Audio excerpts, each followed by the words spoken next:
When we first participated in the cultural inclusion program, one of the things that was, I think, a bright light and an aha moment for us was, as a board, how do we welcome people?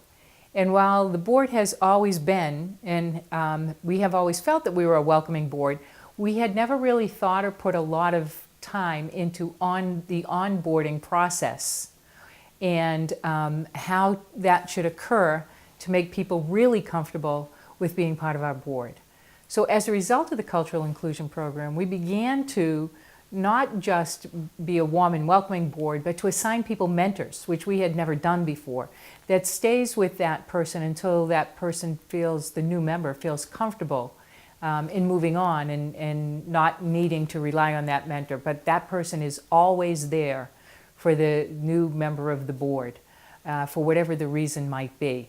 And we have found that it works much better. And if I have to be totally honest, we, many years ago, had a Spanish-speaking woman from the Latina culture, and we were unaware of this. We were totally ignorant of the necessity for it. You know, she came on board, she was friendly with another member of the board, and we thought that was enough.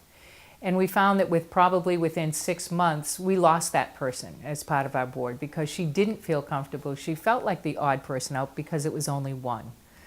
We're excited that at this point, through the Cultural Inclusion Program, we've been able to bring 3 women onto the board at one time, which I'm sure is much more comfortable for them as a whole. However, 3 of 26 is not a picture of cultural inclusion.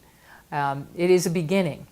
And when you're 3 of 26 and you still feel a little bit of nervousness, apprehension when people are talking about your culture. And so I find that sometimes, even now, people will hesitate to answer unless they're addressed.